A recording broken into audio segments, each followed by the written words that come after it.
Hey, paisans, the time has come. On the air since 2009, the independently produced, non-FCC compliant champ of video game talk podcasting. Here comes Tiger Claw Radio. Here's your host, Critical Failure. Good morning, everybody. This is your host, Critical Failure. You are listening to Tiger Claw Radio. Yes, thank you for giving me Monday off. It was my birthday. Yay, birthday. We got some good stuff lined up for you this week. We've got a bit from Hemrock. He sent in an audio comment, but it breaks down Tiger Fest better than I did. So we're going to play that more like a segment rather than, failback stuff. And we got some surprises. So let's kick things off with a little bit more from the top 40 of the 8-Bit Collective. Okay, so this next track in the top 40 is 22, I think. It's the 22nd track, and it's entitled Spoon. That's it. That's all we have to go on. No artist, nothing. Spoon. You're listening to TCR. More when we come back.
All right, boys and girls. So without further ado, I'm going to kick things over to Hemrock. Hemrock, what do you got for us, buddy? Hey, CF. It's Hemrock here. I wanted to give a bit of a recap about Tiger Fest. I really enjoyed myself. I know we talked about some of these things amongst ourselves, but we never actually recorded it. And I'm kind of kicking myself for not suggesting that we record it because I wanted a little bit more of a closure to the whole story of Tiger Fest and things that we enjoyed, maybe a hidden gem or two, and maybe games that we didn't like as much as we anticipated we would. So here I am to talk about a few of those things. I'm kind of like a top 10 sort of guy, so I'm doing a few top threes, if you will, and I'm hoping that you could do something similar on TCR after my audio comment. So the first category that I have is favorite pickups from Tiger Fest. This would include things that we purchased at the many stores that we visited, or stuff that we got from the junk box, that we gave away, this or that. So my three things, starting with number 3, working to number 1. Number 3 is the Final Fantasy VII original soundtrack that UCF gave me at the tail end of Tiger Fest. You had meant to put it in the junk box, and we were actually in Panzer Studios, and he said, hey man, I meant to put this in the box, but you are more than welcome to have it. It was a very well-kept, complete 4-disc collection of the original Final Fantasy VII soundtrack. I've already listened to some of it since being home, so thank you, CF. Really appreciate the Final Fantasy VII OST. So that was number 3. My number 2 pick are all the MTG cards that I purchased. I'm kind of grouping those all into one because I am building a Horde deck, and I'll talk more about MTG Horde mode momentarily. But we went to stores that sold Magic the Gathering, and I was able to pick up a lot of token cards. They were selling them typically for like 25 cents a piece, and I actually kind of thought that was a little overpriced. And then I went to go purchase some more on TCG Player online, and 25 cents is actually pretty good once you start factoring in shipping. So I actually ordered a bunch of cards to complete my Horde deck. I'm really looking forward to putting that together. So number 2 were the Magic the Gathering cards that I picked up. Number 1, drum roll please. Populous for the Sega Genesis. Super pumped to get that. Sindhu even tested it out on his Mega SG. It seemed to work. When I got it home, I could not, for the life of me, get that game to play. I'm not sure what happened. I don't know if the Mega SG just has some magical pin connector that can pick up even the worst of a connection and play it. But I scrubbed that thing with isopropyl alcohol. I tried the magic eraser. I took it apart. I did what I could to get that game to work, but unfortunately, it's not working. I'm putting it at number 1 because I was the most excited about that of all the things that I picked up. But life is full of disappointments. On a similar note, I actually found a great deal on Warriors of Rome 2 for the Sega Genesis. So a similar game to Populous in the sense that they're both strategy games. And we also saw Warriors of Rome 2 at the East Starland store. And I'm pretty sure I picked it up for like $10 less than what East Starland was selling it for. That was after Tiger Fest, but I'm kind of talking about Populous and Warriors of Rome 2 at the same time, since they're a little bit related. So in any case, those were my favorite pickups. Number 1, Populous, 2, MTG cards, and 3, the Final Fantasy soundtrack. All right, next category for a top 3 are favorite games played during Tiger Fest. What were my favorite games? Starting with number 3. This one didn't get a lot of love at Tiger Fest, but I enjoyed it. I kind of wish we would have played more of it, and that was Bomberman for the Dreamcast. That was pretty fun with the 3 of us. We also, I think, had a CPU character in there as well. I think we could have had some more fun with Bomberman, but it was a good time for the 20-odd minutes that we played it. Bomberman for the Dreamcast, number 3. Number 2, I am expanding games to include tabletop. So number 2 is Magic the Gathering, especially the Horde mode. CF introduced me to this new version of Magic. It's where you get a 100-card deck. You have 60 tokens and then 40 creature cards or potentially spell cards. The idea is you cooperatively play with 2 or 3 other people against this Horde deck. You take 3 turns just building up your army, and on that 3rd turn, the Horde deck starts. And so what that means is you flip over cards until you run into a creature or spell card, and that is the spread for the Horde. So you could theoretically have 5 tokens plus a creature spill out during a turn, and then they all have haste, they all have vigilance, so they all attack that very turn, and the players share a common life pool. Your objective as a player is to survive the Horde. CF and I played it at least twice, if not 3 times, and every time we survived, and I've taken it upon myself to build my own Horde deck. I'm hoping to make it a little more challenging than the deck that we played at Tiger Fest. Maybe we do Tiger Fest again. I can bring this Horde deck. I'm hoping to introduce this format to my brother-in-law, who I occasionally play Magic with back at home. MTG Horde mode especially at number 2. Coming in at number 1, drum roll please, Time Splitters. Yes, sir, you heard it right. Time Splitters. It was just a whole lot of rooty-tooty, point-and-shooty fun. I had a hard time putting down my controller with Time Splitters. I think that was the game we played the most. It also worked out that the bots were pretty entertaining to play, whether they're on your team or against us. A lot of different weapons, a few different modes. Actually, I think it was like 7 or 8 different modes. We only played maybe 3 or 4 of them, though. It was specifically Time Splitters Future Perfect for the original Xbox. And I'm hoping to get more into that game here at home, because I've had that game kicking around for a long time, and I've heard that it's good. I heard it was similar to GoldenEye, but I never really got that deeply into it. I thought, hey, it's Tiger Fest, let me just bring it along, and it was a great hit. Enjoyed that. That's my number 1 for my favorite game that I played during Tiger Fest. All right, moving to another category, CF. Again, I want to hear your top 3 for all these categories, and the third category being disappointing games that you played at Tiger Fest. I know I want to keep things positive, but I threw in sort of a negative category, and it's not to hate on these games. It's just a fact of life. Not everything is happy. Sometimes you do have disappointments.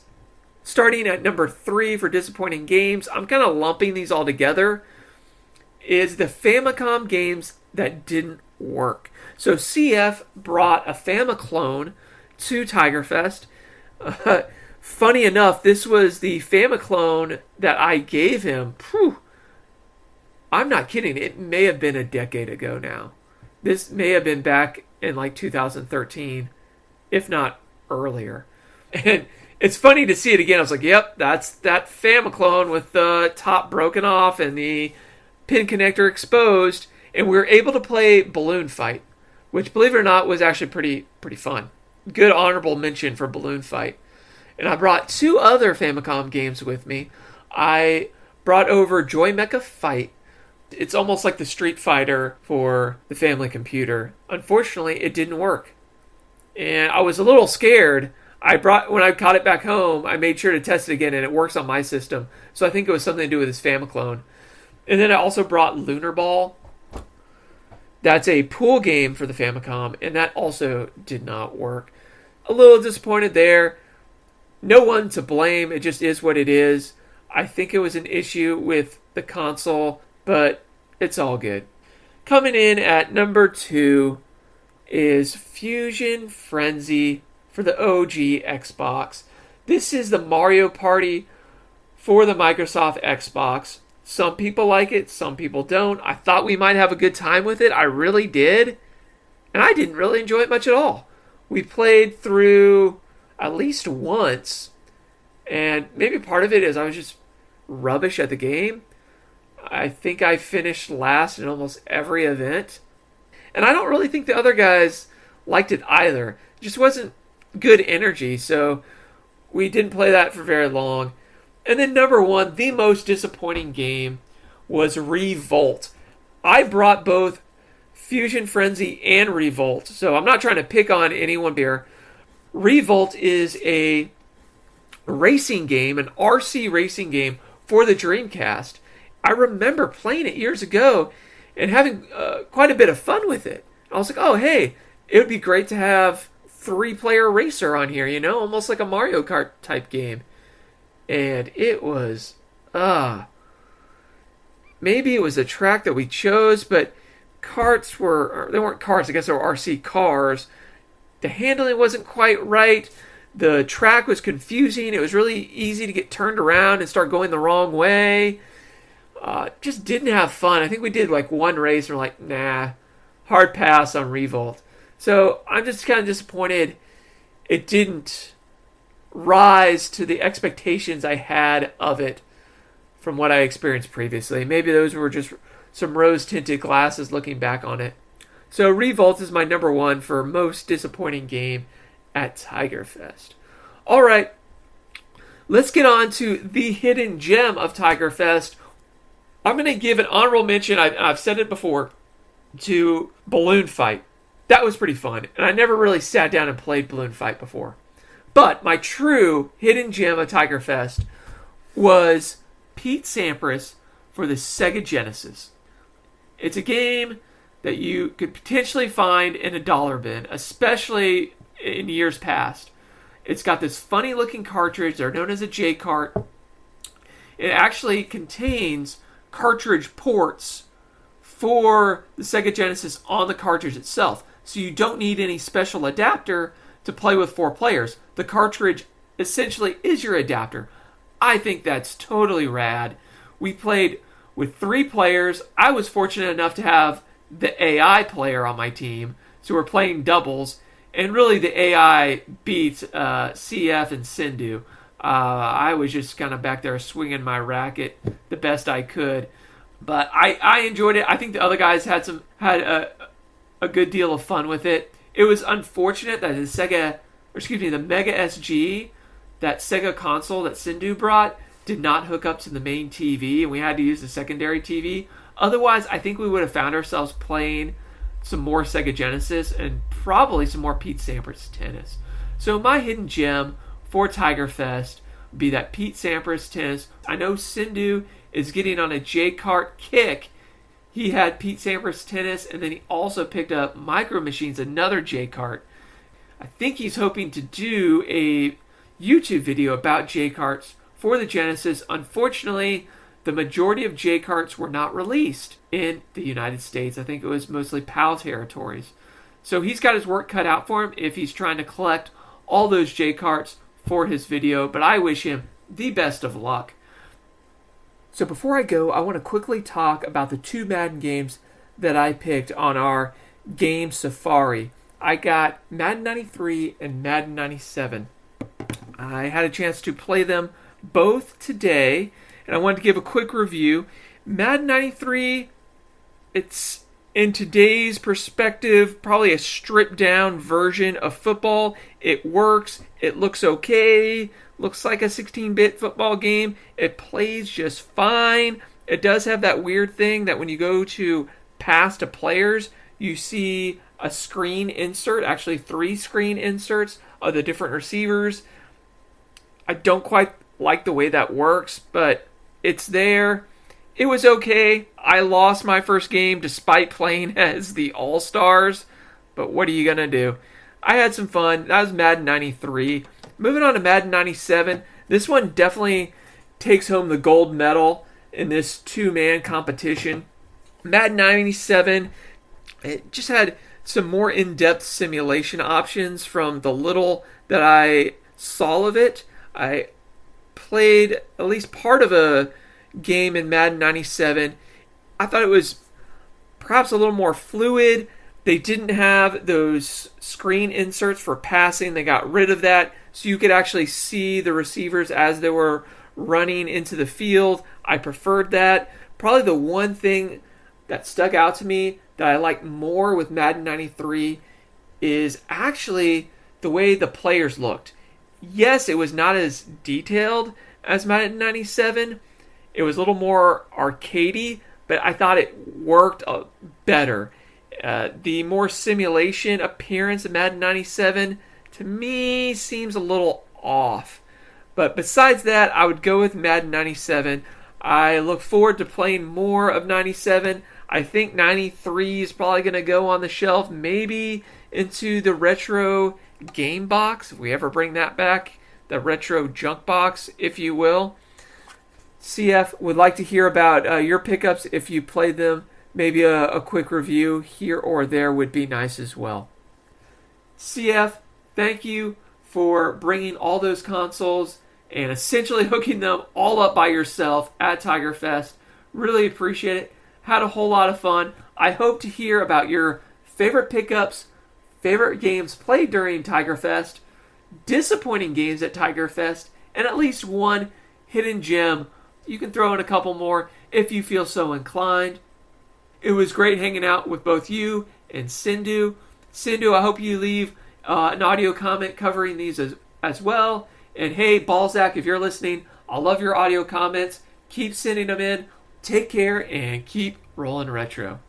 Peace.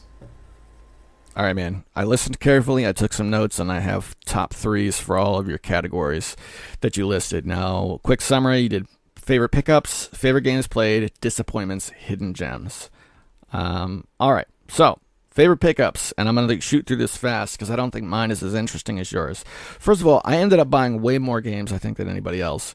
So, of the pickups, number 3 was Romance of the Three Kingdoms 11, the Japanese version for PS2, which I got out of the Retro Junk Box via Hemrock. He bought that game by mistake and put it in there, and I was thrilled to pick it up. Number 2 was Romance of the Three... Excuse me. Romance of the Three Kingdoms 2 for Super Nintendo, which I picked up for $30, and it's the most I paid for a cartridge in a very, very long time. And I played that, and I was surprised. It was a little different than I thought it'd be. It's somewhat different than the Romance of the Three Kingdoms for the NES. And number 1 is Music Composer for the Commodore 64, which is a wild thing to find in a game shop, but it was the cartridge for Music Composer, the C64 cartridge with the box and everything. I don't have a Commodore 64, but I've had the opportunity to buy one more than once, and usually what stops me is I don't have anything that's going to run on this thing. I'm going to have to track down stuff. No. I'm a chiptune guy, all right? This is the Music Composer using the SID sound chip, so now I have a reason to buy a C64. Will I? I don't know. We'll see. Only the future can tell. And 2 and 3 both being Romance of the Three Kingdoms on my favorite pickups list. I tried to avoid that, but you got to understand, most of the games I picked up were Koei games. I was on a huge Koei kick. So there you go. Favorite pickups. Favorite games played. Number 3 was Duck Game for me, which we played a little bit of. I think we played Duck Game for like 15 or 20 minutes. It's an awesome game, a little battler, and there isn't bot support, not that I know of. So I only ever get to play it at things like this, when I go to cons or I have people over live. Number 2 was Magic the Gathering. I played quite a bit with Hemrock, and it was an awesome time. And number 1 was Time Splitters. Time Splitters was easily the game of the con. We played it the most. It reintroduced me to the not just the original Xbox, but consoles from that era as a whole, which is one of the reasons why I bought so many games as I did. And I hooked up my Xbox and my PS2 here at home because of it. And it was a great game. Disappointments. Number 3 for disappointments, top 3 disappointments was You Don't Know Jack Volume 2. We spent some time playing a trivia game for the Dreamcast, a South Park themed trivia game. And I was like, oh, I got one of those. We played You Don't Know Jack Volume 2 off of Steam, and I thought it didn't quite measure up. I was a little disappointed. I think the South Park game was done better than I had expected, so that was a thing. Number 2 was Fusion Frenzy, and that, as Hemrock discussed. And yeah, it was not great. I did not understand what was happening, and the way the visuals were very crowded. The colors in the old Mario Party games contrast a lot more, so it's easier to tell what's going on. I would play it again, but only after I sat down with it alone so that I knew what to do. Because it was a lot of, who am I? Which one am I? Yeah, and that was a thing. And number 1, the biggest disappointment for me was the main TV not working with the Mega SG. So here's the thing.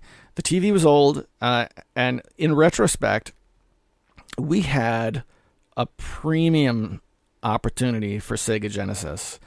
Sendu brought his Mega SG, which is a marvelous system. And he had that J card. I brought along the 4-player adapter and Bomberman and a couple extra controllers. I think if it were not for Time Splitters, and that TV did work with the Mega SG, we probably would have spent most of the time playing Sega Genesis. At least in my opinion, I was doped to play that version of Bomberman, which is one of the reasons why when we played Bomberman on Dreamcast, I didn't push to do it more, because I was like, all right, we're going to play more of this game soon. So, and then we got to the time to play Sega Genesis, and it didn't work on the main TV. We were able to play, but we had to huddle in in Hemrock's room where there was a smaller TV and like there were no couches, so like our back started to hurt, and yeah, it wasn't great. So I really missed out on the Mega SG. Hidden gems, number 3, I think would be, and these are not in any particular order, but number 3 is what was that game on the Dreamcast? I can't think of the name now. I didn't write it down. Shoot, this is really going to bother me. It was that 4-player battler that we played on the Genesis. Soul something? Crap. Let me stop this second and look it up. Power Stone 2. Yeah, I was way off. It was really cool to play Power Stone 2. Sendu brought that one along. And that's another one I think we sat down with it once and played a couple of rounds, and I probably could have got back to that one some more. But, time was short and we had a million games to play, so some things we just didn't get to. But that was one I very much enjoyed. Second one is the South Park trivia game on the Dreamcast, which I didn't think it was going to be great, but we actually had a good time with it. And then number 1, of course, Pete Sampras Tennis. Hemrock went over it. It's a fun game. I've played it a couple of times after Tiger Fest, now that I'm at home, and I recommend it. I do have some additional notes here, not related to any of the top 3s. Let's see, Final Fantasy VII OST. Yeah, that's been hanging around for quite some time. That was one of several soundtracks I wanted to put in the box, but the other ones I have, the CDs are all in like my gigantic CD flip folder, and the cases are separate, so I'd have to reunite the CD with the case, which is what stopped me from doing it. But I have a lot of the old Tokyo Pop ones that they sold in America. And of all the Tokyo Pop ones that I collected, the only one that I want that means anything to me is like the Final Fantasy IX piano one. That's one that is listenable all the way through, right? Because the one that I gave you, the complete OST for Final Fantasy VII, brother, that's 4 CDs back to back to back to back. There's no way you can just like sit there and stream through that whole thing in a single sitting. It ain't happening. I was excited when I got it because I was like, yeah, it's complete. But once I listened to it a couple times, I was like, oh, I guess this is why they cut these down. So the Final Fantasy IX one, the piano remixes, is an amazing album. But some of the other ones I have, there was one that was like the Final Fantasy S collection, which was just like a bunch of things,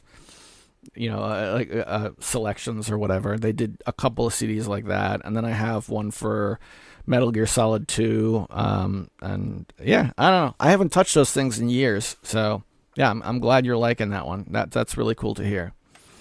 Magic cards. Yeah. So, one of the things we bought while we were down there was a box of, how many was it? 550 Magic cards. Just one of those repack things. They usually do that to get rid of a lot of commons and stuff. We split for one of those so that he could pull some cards out for his Horde deck, and then I brought the rest home for my kids, and my kids dug into it last night, and they loved it. So that worked out very, very well. Populous. Populous didn't work. I've had it forever. Didn't work for me on any system. I tried it on 3 different Sega Genesises, including the At Games clone console. Don't know what it is. Now, one of the things, if you're on the Discord, I posted an article saying, hey, this game's known for not making, the lockout chip, and it locks it out. So all I know is that I've heard from several people it only works on the Model 1 Sega Genesis. So best of luck to you. I maybe there's a clone that'll make it work. You said it doesn't work on the Retron 5. I don't know, man. I don't know nothing about it. So we'll see.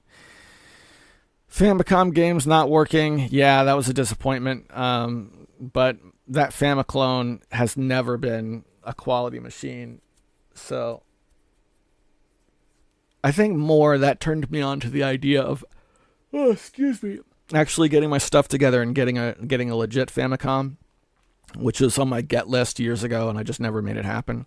And because I have some fun Famicom games that would be worth playing.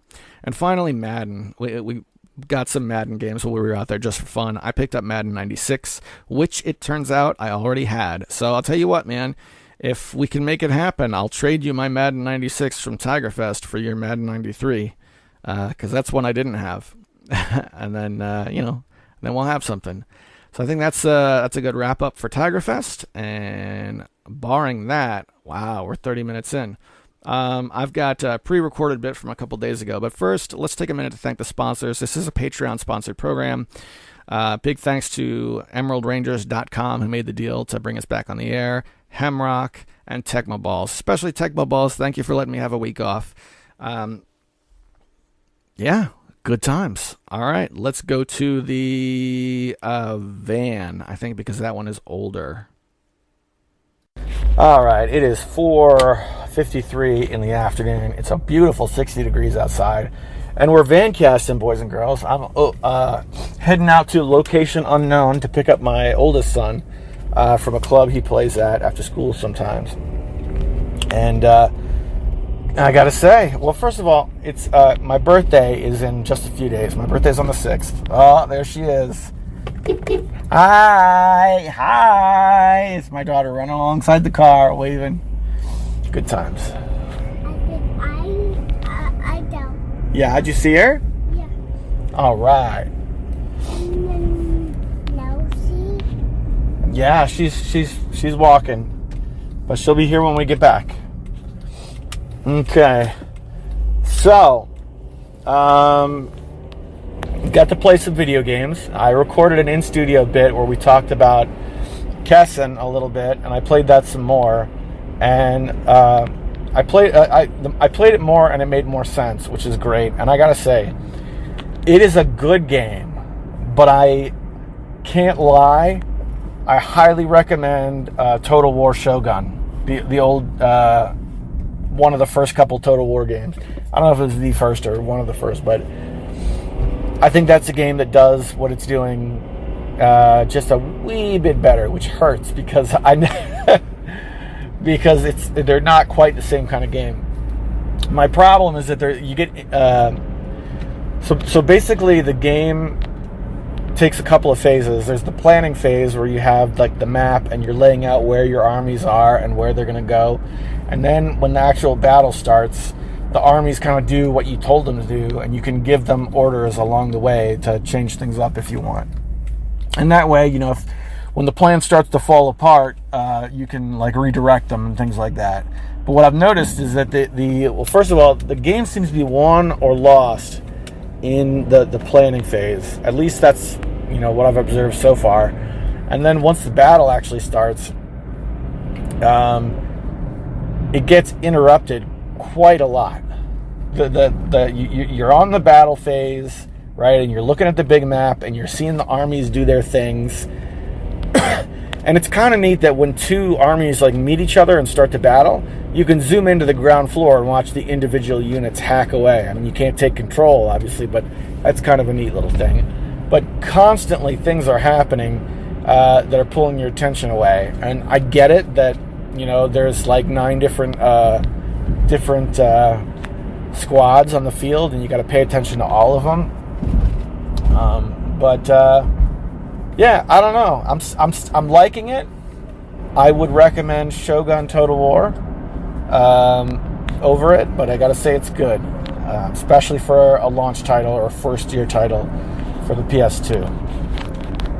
All right, where does that put us? That puts us about 3 minutes in. After that, I went back and played some more,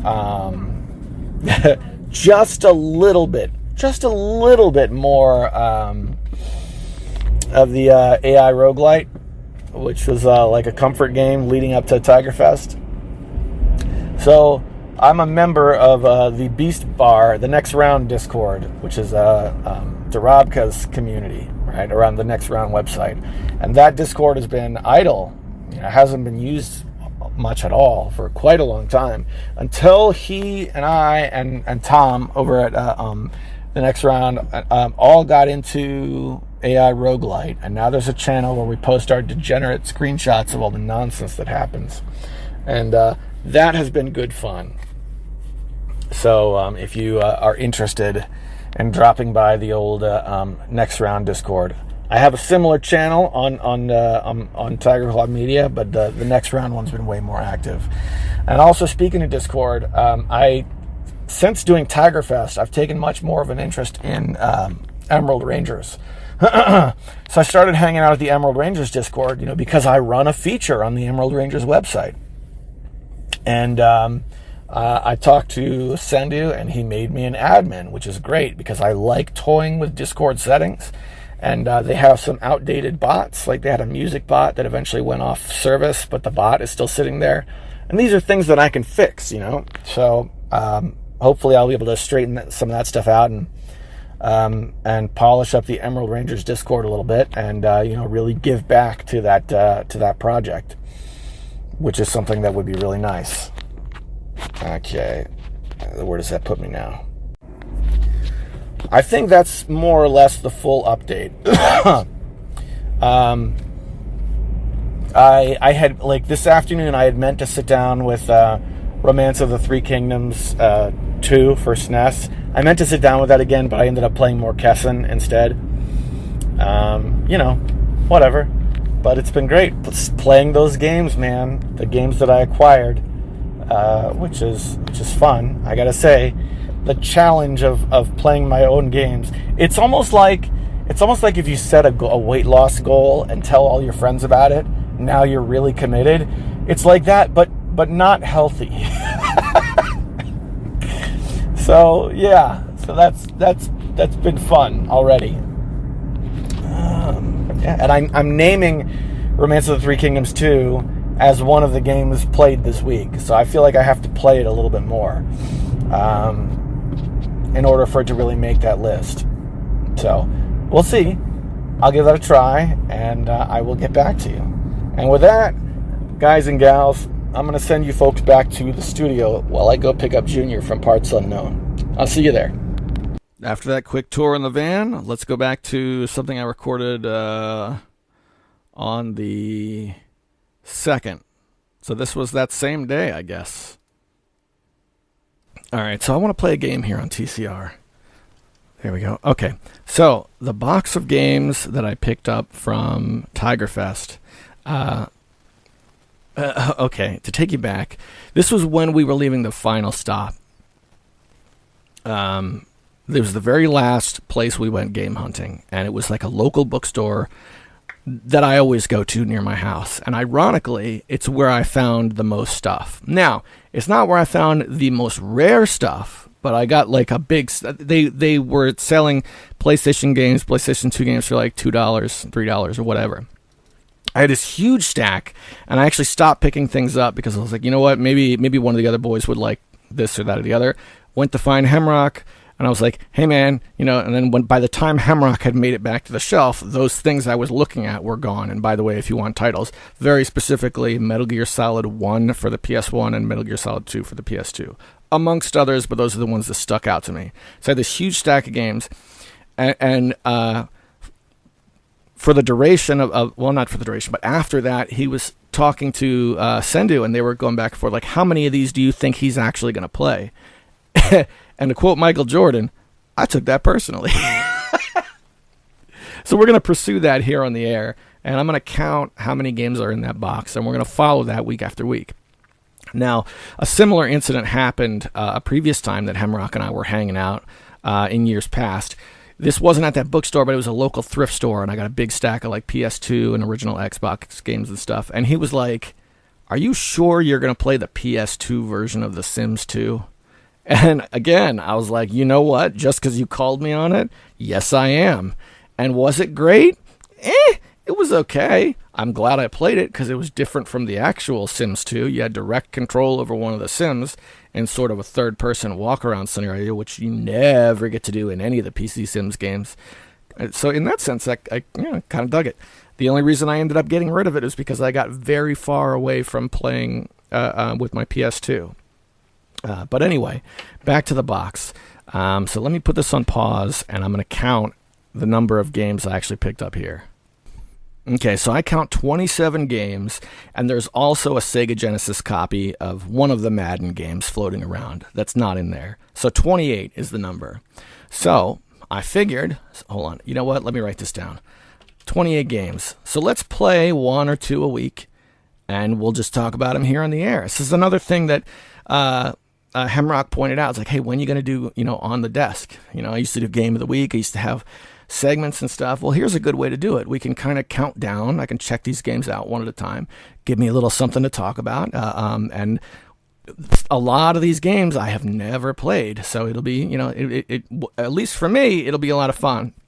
Now, primarily, so here's the snag. Primarily, I was focused on Koei games because I've got a lot of Japanese Koei games, and Japanese Koei games are very difficult to play. That's why they're so cheap, right? Great example. The Super Nintendo Nobunaga's Ambition. You can get the Japanese version for like $6, and the American version's like $35. So there's a bit of a discrepancy there. It's not the only type of game that's like that, but this is a good example. Hang on one second. Let me see if I can knock out the static. Is that better? Are we still popping? All right. Right. So I got a lot of Koei games because I've never really checked out any of the Koei stuff after like the SNES. Right. So Dynasty Warriors, Kessen, all that stuff. It's all new to me. So I've played, of all of these games, I've played 2 so far. So right now I have played 2 out of 28. And we're going to play every single one of these games, at least enough to formulate an opinion. Which means, no, I'm not going to play them to the end, but I'm going to play them enough to know what happens when you play them. So right now we have 2. And the first one is Kessen, which I've known about for a long time, never played it, and Sendu was talking to me about it when I picked it up. He was like, that's an RTS game. It's a PlayStation 2 launch title. That's just what he told me. So it looks very dated. So I said, okay. The mistake I made was that when I picked it up, I saw Kessen right next to Kessen 2 for about the same price. And I was just like, I would want both of these. We'll just start with number 1. And then like the next store we went to, there was Kessen 1 for $3. So I should have got number 2, then picked up the first one in the next place. I don't know. Mistakes were made. Anyway. So I played Kessen, and I was worried I say worried, but when he said it was an RTS, usually when I hear RTS, I think games like Command and Conquer, I think games like StarCraft, and things like that. This was very much a Koei game. A lot of menus, a lot of stuff like that. So it was an RTS, yes, but it was more of a pausable RTS, like a Europa Universalis or... It's not an RTS, but Knights of the Old Republic. How you hit the space bar and everything freezes and you can lay in your orders, that kind of thing. And man, I gotta say, lot going on in this game. There's a lot going on, and because of the PS2, it's very slow to like zoom out to the whole battlefield and look at everything. So it looks great, and the actual combat is super simple, which makes me stick with it. I've put about 2.5 hours into it at this point, but I still don't know how to play effectively. So, and that's par for the course with these Koei games. It's usually like there's a really steep learning curve, but if you stick it out, you have a game that you can play for years and years, provided that it's something you like. So I'm definitely going back to it. I made it to about the 3rd battle, and then by the time you hit the 3rd battle, the training wheels come off, and there's like 6 things going on at once, so you have to know how to switch between the 6 things, and you have to understand each one of the armies that you're in control of, where they are in the grand scheme of things. And I think I found some difficulty jumping out and reassessing the big picture.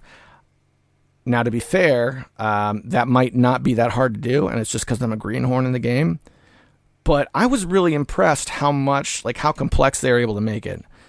Which, is really cool. It's really cool. It's one of the things that Koei had a problem with in the early days. They have, Romance of the Three Kingdoms, Nobunaga's Ambition. These are games on the NES. American Nintendo, not just the Famicom. But try and play them. The menus are fine. When you get out to the battlefield, whoa mama, they really had to cut some corners to make a game that complex on the NES. So it was a breath of fresh air to take in all the menus and numbers, as it were, because that's one of the things that always sort of kept me a PC gamer, is the level of complexity. So there you go. So that's my quick first impressions of Kessen. And the other game I played was Romance of the Three Kingdoms 2 for the Super Nintendo, which I got for $30. Oh, I forgot to mention, I picked up Kessen it was like $8.50, just under $10. And Romance of the Three Kingdoms 2 for Super Nintendo was $30. Now, it's not the most I've ever paid for a video game, but it's more than I've paid for a cartridge in a long time. Oh, hang on a second.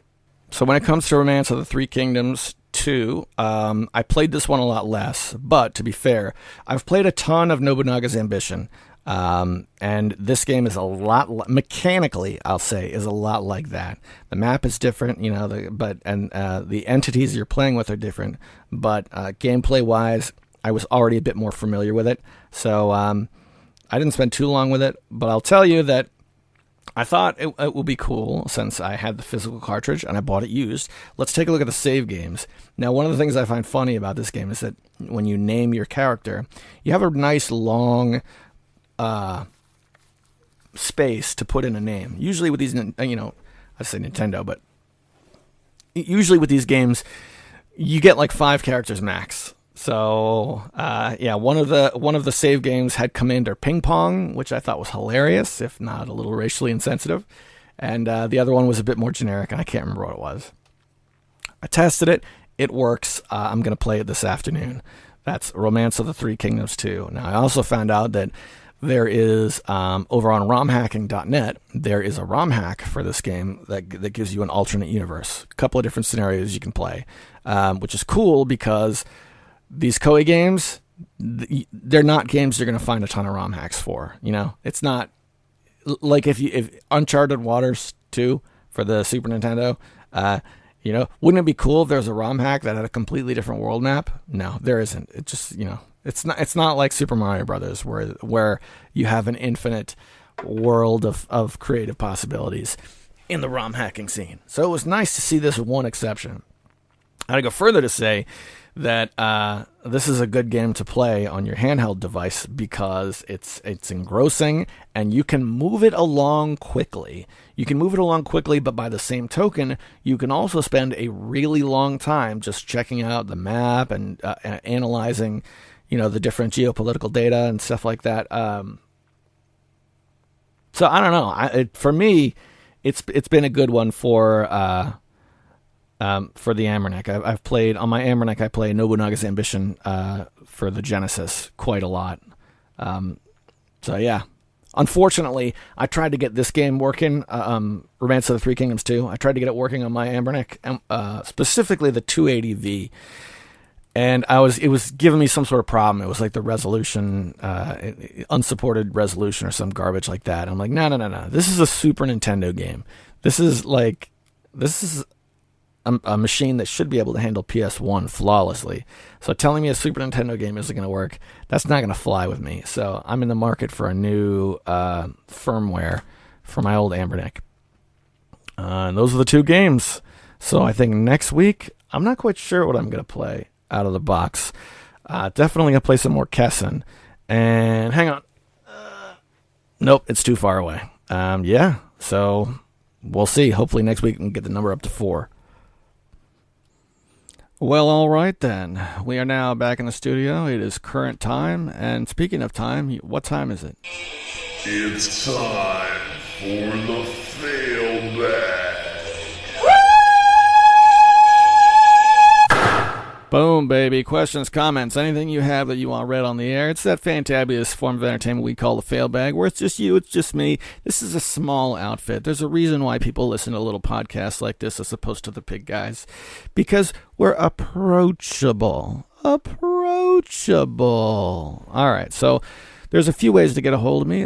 First and foremost, the podcast home, emeraldrangers.com. That's where the new episodes come out, so we're going to check that place out first.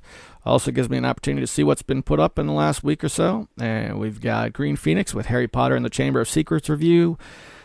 Top 10 best SpongeBob games. And we've got Power Rangers Dino Force Brave King 9. I'll show you the largest combination of the strongest summary / review. And then we have Tiger Fest. Oh, yeah, that was from last week. So let's see, we got one from Death Adder. He says, Tiger Fest sounded pretty fun. Maybe I should start a Death Fest. It would consist of me and Balzac sharing a Motel 6 hotel room, splitting a 2-liter of Dr. Thunder, and listening to old Mondo Coolcasts. You can't tell me that doesn't sound like a perfect evening. I agree, brother. Airbnbs are the way to go. I haven't stayed in a hotel in years. I went to one in Denver where they had a fridge full of Coors Light for you. Coors Light is basically tap water in a silver can, but hey, it was included. So you start a channel dedicated to pro wrestling. Ha! What a mark. I'll give your channel dedicated to the greatest form of entertainment to follow. I was wondering who took the handle Batman's Farts. Now I know. Yeah, I have a pro wrestling channel, which I don't do much with, but a lot of times when I watch pro wrestling, there's no one around to talk about it with. So that's what I think YouTube is for. So let's go. I also have a Magic the Gathering channel. Haven't used it in a while, but I don't consider it dead. It's still around. Yeah, and the idea of a Death Fest, go for it, man. Make it a reality. I couldn't agree more that sounds awesome. Good to hear from you, brother. Hope life is good. Hope you're well.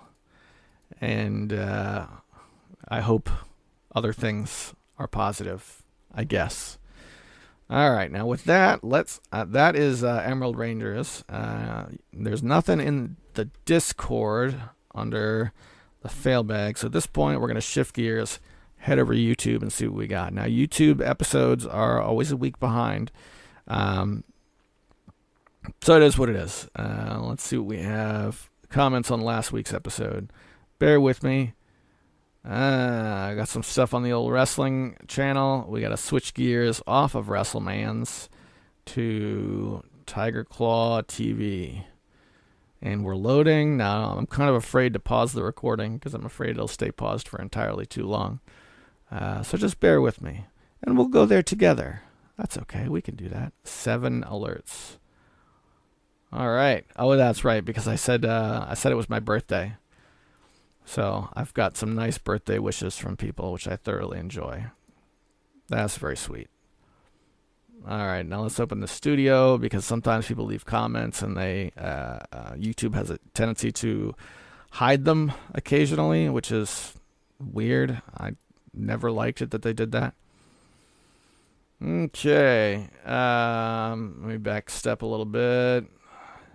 Yeah, Game Boy on Switch was the last one that I posted on YouTube, and it did very well too, which is awesome. Desm101 says, those e-reader cards are a pretty cool idea and definitely a sign of the times. You had to make sure to keep them together and store them carefully. I have not checked out the Mario 3 exclusive levels.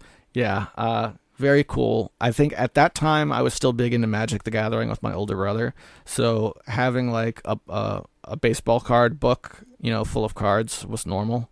And I just figured that's where they would go, is in one of those. And I looked up an e-reader this past week, and they're like $20 to $30. So they haven't really gone down, since they were brand new. So I don't see one in the cards for me right now, but they are really neat. Good to hear from you, man. By the way, Desm101 still streaming on Twitch occasionally. And we come to Mecha Menace, who says, I've yet to venture down the AI rabbit hole. Currently, it's being widely used as a toy by the curious public, no doubt using their input to further train it. The smartphone made the common person not even think they were using a computer. AI could democratize creativity further. Parsing creative tasks could be as simple as the holodeck, like you stated. I recall episodes of Star Trek The Next Generation where they asked the computer to generate a scenario, which the person then refined with further instruction. The output is shaky now, but will probably improve. If that power is in people's hands, I wonder how it might affect the creative fields. No doubt people would rather pay instantly to have content generate on their own, similar to someone paying for a mod today. But could there be devaluation, de-emphasis, or shrinking interest in that content when you could take some input and tweak it with a few spoken sentences? Computer, generate me a game-based Knuckles Chaotix. but in the style of Sonic Mania. Plus, computer generate a Streets of Rage soundtrack based on the soundtrack of Streets of Rage 1 and 2. Computer generate a Spider-Man movie with Venom that doesn't suck. Computer generate a video of a current foreign superpower engaging in illicit affairs with a current congressman. The possibilities are awful. I mean that in an overwhelming sense of the word, especially when the output of such predictions might eventually be used to enact policy for those who might segregate a populace. The computer said this is true, so everyone who doesn't agree is bad, evil, should be locked up. Considering how bad the science was over the last 2 years and it being used to excoriate public scrutiny, just wow. You know, I can see how it would suck. The AI restrictions to lock copyrighted content the computer can't generate so much as a sticker with Spider-Man. Computer can't generate anything with a Guns N' Roses riff. You'll have to buy access to content libraries. Then again, people copyrighted content with Little Big Planet. So if AI is good, then the right input, people could generate a Spider-Man and there could be a lawsuit. Man, the capitalism will make it suck. Gall darn it. Well, I can tell you one thing. There was already a decision about that in the courts, and I'd have to look this up to give you a better citation. But what I heard was they ruled that you couldn't copyright something from an AI because a human was not the person who created the content, which is weird, but that's what I heard. So yeah, well, all we can do is sit back and watch what happens now, you know. But personally, I'm thinking positively about it. I've been enjoying the AI stuff. That is the end of the comments from TCR from last week. I did a tutorial for RPG Maker XP. I added a couple comments, and then the birthday wishes from all my bros. Thank you all for wishing me a happy birthday. Yes, friends, that means we made it to the end. Big thanks to Hemrock for sending the 15-minute guest spot. That was much appreciated. I always enjoy those very, very much. Big thanks to Emerald Rangers for hosting the show. Head to emeraldrangers.com. I'm really all in with those guys since Tiger Fest. It's been great. Good bunch of fellas over there. Whatever it is that's going on in your personal lives, be it good or bad, I'm wishing you all the best. I'm rooting for you. I really am. Take care of yourselves, and I'll see you next week.